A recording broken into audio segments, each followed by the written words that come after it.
Hi guys, आज हम जानेंगे अपने इस वीडियो में बहुत ही प्यारा टॉपिक है जिसका नाम क्या है, उपसर्ग संयोजन यौगिक। ठीक ना। यह चैप्टर 5 है, अध्याय 5 है, हमने लिख दिया है, एनसीईआरटी का अध्याय है। और पिछले वर्ष जो है कट गया था चैप्टर, तो कुछ बचे हैं, यही है। ठीक ना। ये तो 5वां अध्याय है, इसका नाम क्या है, उपसर्ग संयोजन यौगिक, कोऑर्डिनेशन कंपाउंड। तो इसमें हम क्या सीखेंगे, किसको कहते हैं उपसर्ग संयोजन यौगिक। इसकी पहले जान ले हम कि हमारे सिलेबस में जो ये चैप्टर है 5वां कितने नंबर का है। यह पूरा जो चैप्टर है ये होता है करीब 7 अंक का टोटल होता है। उपसर्ग संयोजन यौगिक जो है पूरा 7 नंबर का है। आप इसे जब पूरा पढ़ेंगे तो बोर्ड एग्जाम में आपको मिलेगा टोटल 7 नंबर, मतलब 7 नंबर आने ही, चाहे आपको थ्योरी लिखवा के ले या कोई ऑब्जेक्टिव क्वेश्चन बना के ले। ठीक है ना। तो आइए शुरू करते हैं देर न करते हुए। और यहाँ पर जो ये हमारा क्या है, हेडिंग है, उपसर्ग संयोजन यौगिक। किसे कहते हैं उपसर्ग संयोजन यौगिक, तो एक बार हम लोग इसको अच्छे से समझेंगे। ठीक ना। आप सुने होंगे कक्षा 12 या कक्षा 11 में पढ़ते समय, कक्षा 11 में एक पार्ट था जो है केमिकल बॉन्डिंग था। वहां पर आप पढ़े थे टाइप ऑफ बॉन्ड, बॉन्ड के प्रकार पढ़े थे क्या, एक पढ़े थे आयनिक बॉन्ड, एक पढ़े थे कोवैलेंट बॉन्ड, एक पढ़े थे कोऑर्डिनेट बॉन्ड पढ़े थे। तो कोऑर्डिनेट जो बॉन्ड है, ठीक ना, वह क्या होता था, जब कोई भी एलिमेंट या धातु अधातु एक इलेक्ट्रॉन युग्म दान करता था किसी दूसरे परमाणु को, तो उसके बीच क्या हो रहा था, उसके बीच एक एरो का जो है लाइन बनती थी, इसमें क्या कहते हैं, उपसर्ग संयोजन बंध कहते हैं। ठीक। तो वैसी ही ठीक उसी तरह इस वाले चैप्टर में भी क्या होगा, कुछ प्रक्रियाएं होंगी और उसे हम आसानी से देखेंगे। तो इसकी परिभाषा कैसी है देख लीजिए। उपसर्ग संयोजन यौगिक किसको कहेंगे, अगर मान लो कोई धातु है, ठीक ना, कोई धातु है, उसको कई इलेक्ट्रॉन युग्म में देने वाले कई लोग हैं, चाहे एक जैसे हों या अलग अलग हों, उसे क्या करें, एक एक इलेक्ट्रॉन युग्म दान करें। दान करने के बाद वो लोग उससे जुड़ जाएंगे। जब जुड़ जाएंगे, जो यौगिक बनाएंगे उसको हम क्या कहेंगे, उसको कहेंगे उपसर्ग संयोजन यौगिक। अब जो इलेक्ट्रॉन दान करेंगे वो लोग क्या होंगे, नेगेटिव हो सकते हैं, वो लोग क्या हो सकते हैं, उदासीन हो सकते हैं। ठीक ना। दो ही केस होगा, ये तो क्या होगा, नेगेटिव होगा, ये तो क्या होगा, उदासीन होगा। दो लोग होंगे, ठीक ना, उनको कहते हैं लिगेंड कहते हैं। क्या कहते हैं, लिगेंड।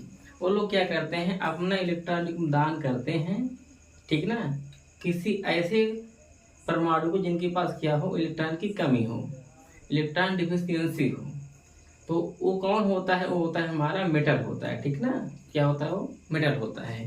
तो हमने सारी लाइन लिख दिया है, एक बार इसको पढ़ते हैं या छोटा सा एग्जाम्पल देखते हैं तब पढ़ते हैं। ठीक। जिसमें मान लीजिए एक छोटा सा एग्जाम्पल यहाँ पर हम लेते हैं, यहाँ पर K4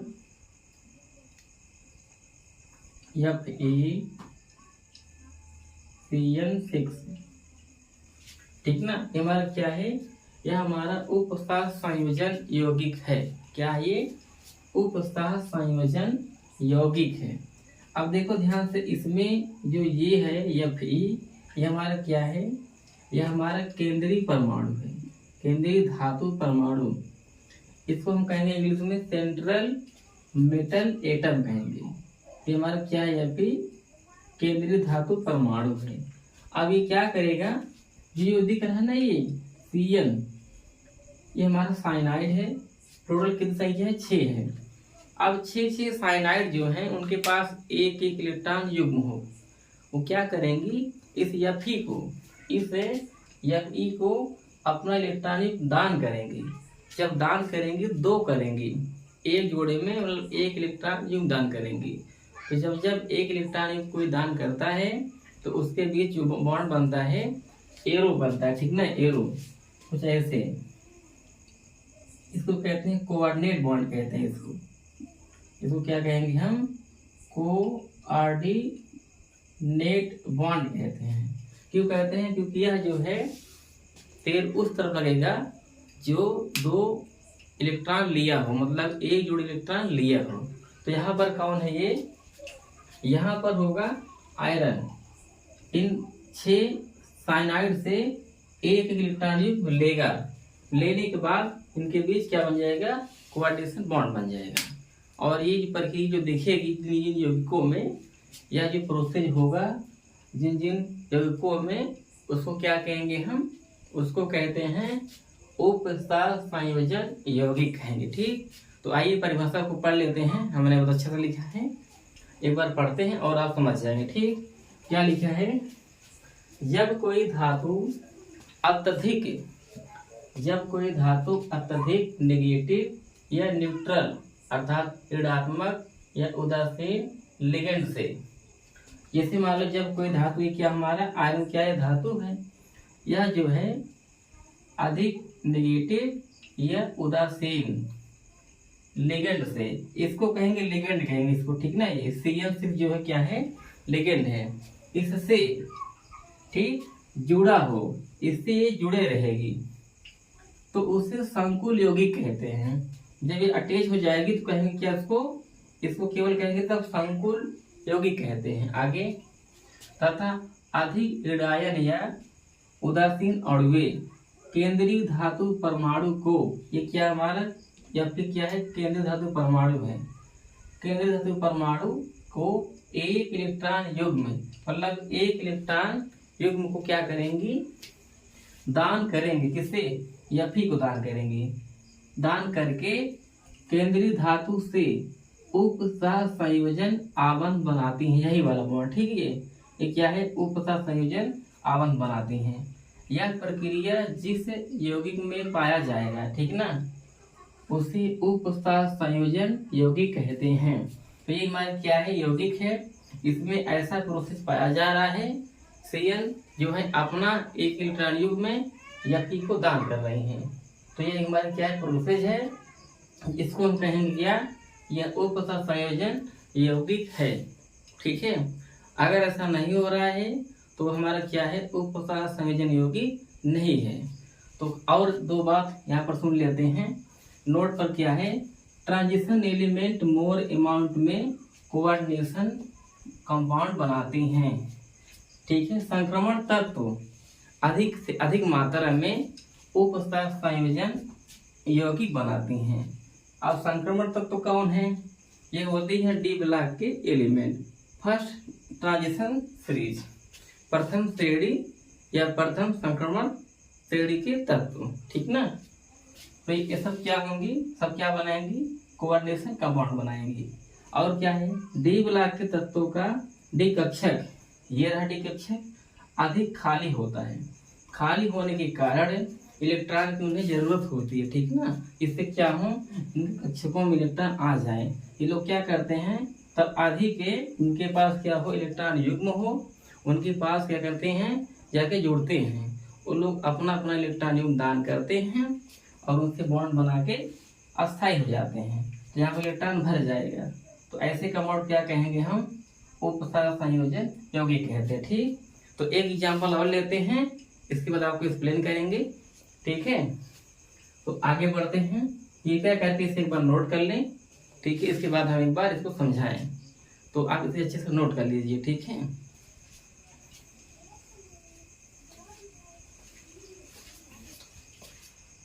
तो यहाँ पर लेते हैं एग्जाम्पल, लेते हैं पहला एग्जाम्पल। ठीक, समझने के लिए बहुत जरूरी है। तो पहला एग्जाम्पल हम यहाँ पर लेते हैं, बहुत ही अच्छा एग्जाम्पल है। तो एक एग्जाम्पल लेते हैं क्या? यही पीटी प्लेटिनम Na3,2Cl2। ठीक, एक ये हो गया, सॉरी, और दूसरा एग्जाम्पल। ठीक, दूसरा क्या है यहाँ पर देख लेते हैं, थोड़ा सा है ये। तो दूसरा एग्जाम्पल लेते हैं यहाँ पर Fe3CN6, ये ले लिया। ठीक ना। ये FeCl6 हो गया। तो और इसको आगे देखते हैं यहाँ पर। तो पहला एग्जांपल देखिए ध्यान से, इसको इस वाले को यहाँ पर ओपन करते हैं। ठीक है, अब जब फर्स्ट एग्जांपल यहाँ पर ओपन करेंगे तो इसको हम क्या करेंगे, स्ट्रक्चर बनाएंगे, संरचना बनाएंगे। कैसे बनाएंगे देख लीजिए। तो यहाँ पर कौन है ये, यहाँ पर जो PT हमारा क्या है, ये प्लेटिनम हमारा क्या है, केंद्रीय धातु परमाणु। ठीक ना, ये क्या है हमारा केंद्रीय धातु परमाणु, ये प्लेटिनम। तो इसको रखेंगे बीच में, PT प्लेटिनम बीच में हो गया। अब यहाँ जो अमोनिया कितनी है, 2 बार है, इसको लगाते हैं 2 बार। ठीक है, ऐसे 1 2, एक NH3 और दूसरा NH3। और यहाँ पर बगल में लगी Cl। ठीक है ना, ये भी क्या है, लिगेंड है। तो हम क्या करेंगे, इसको भी दर्शा देंगे। ठीक, कुछ ऐसे एक ही टाइप का बॉन्ड दिखाएं, रेड कलर,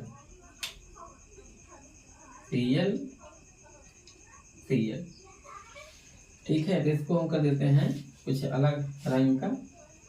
ये रहा Cl, ये हो गई Cl। तो हर जो है यहाँ पर अभी लोग क्या करेंगे, इनके पास इलेक्ट्रॉन युग्म होता है, इलेक्ट्रॉन पेयर होता है। अमोनिया में 1 इलेक्ट्रॉन लोन पेयर होता है, और जब इनके पास क्या होगा, 3 पेयर होगा। ठीक है ना, इनके पास एक ऐसे बॉन्ड बनाए हैं, तो आपको दिख रहा होगा। और जो है कुछ इस प्रकार का ये दिख रहा है। ठीक है ना, तो जब ये इलेक्ट्रॉन युग्म दान करेंगी, अपना एक इलेक्ट्रॉन युग्म दान करेंगी, तो इनके बीच जो है कोऑर्डिनेट बॉन्ड बन जाएगा। मतलब कुछ ऐसा, ये जो है इलेक्ट्रॉन युग्म जब इसको दान करेंगे, इससे इसको, और ये जो है अपना दान करेंगे इससे, और ये इनको, और ये इनको। तो यहाँ पर क्या होगा, जो बॉन्ड है ये हो जाएगा कोऑर्डिनेट में बदल जाएगा। ठीक, यही वाला इसमें हो जाएगा कोऑर्डिनेट हो जाएगा। ठीक, तो बस इसको क्या कहेंगे हम, इसको कहते हैं केंद्रीय धातु परमाणु। इसको क्या कहेंगे हम, सेंट्रल मेटल एटम कहेंगे। और ये सब क्या है, ये सब हमारी क्या है, ये सब लिगेंड है।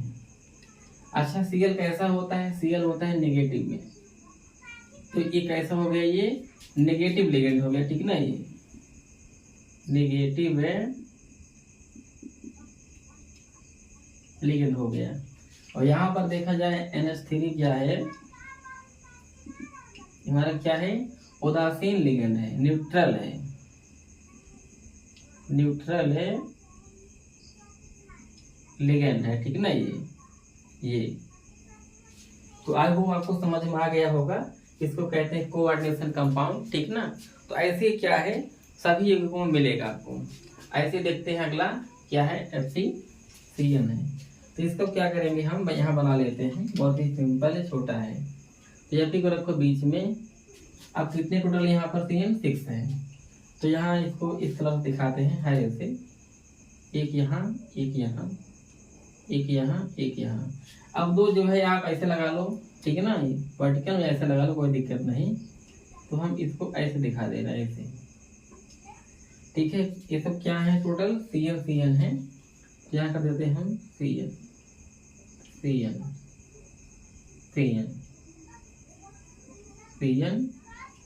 यहाँ भी CN, यहाँ भी CN।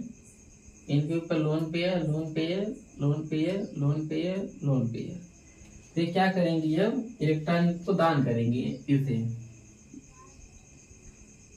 ठीक है ना, दान करेंगे।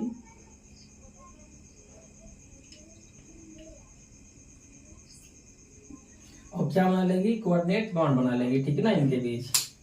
तो जैसे इलेक्ट्रॉन दान किए तो क्या होगा, कौन सा बॉन्ड बना लेंगे। ठीक है ना, अंदर अंदर। और इसको हम क्या कर देते हैं, इसको हम ये प्रोसेस अंदर हुआ है, जिससे हम क्या करते हैं, इसको मैच करते हैं, मिला सकते हैं। ठीक है ना, ऐसे करके। तो एक हमारा शेप बन जाएगा, ज्योमेट्रिकल शेप। तो ठीक है ना, तो ऐसे मिलाएंगे, अभी नहीं आगे मिलाएंगे। तो इसे आप जो मिला दीजिएगा, केवल समझने के लिए केवल बस। ठीक ना, ये तो ये हमारा क्या है, एग्जाम्पल है। इसमें जो हमारा क्या है, एफ है, क्या हमारा एफ हमारा क्या है, सेंट्रल मेटल एटम है, केंद्रीय धातु परमाणु, ठीक ना। ये इसको क्या कहेंगे हम, केंद्रीय धातु परमाणु है। तो यही लाइन है यहाँ पर, केंद्रीय धातु परमाणु को एक इलेक्ट्रॉन युग्म में, मतलब एक जोड़ी इलेक्ट्रॉन युग्म क्या होगा, लिगेंड दान करेंगे। दान करने के बाद उसे क्या करेंगी, उसे उपसह संयोजन आबंध बना लेंगे, यही है, ठीक ना। ये जो दिख रहा है एरो, ये क्या है, कोऑर्डिनेट बॉन्ड है, उपसह संयोजन बंध है, इसे बॉन्ड बना लेंगी। और यह प्रोसेस जिस यौगिक में पाया जाएगा उसको क्या कहेंगे हम, उपसह संयोजन यौगिक कहेंगे। तो आई होप आपको समझ में आ गया होगा, इसे नोट कर लें। और वीडियो अगर अच्छी लगी तो लाइक कीजिए और सब्सक्राइब कीजिए, और मिलते हैं अगले वीडियो में। तब तक के लिए ख्याल रखें और पढ़ाई करते रहें। All the very best.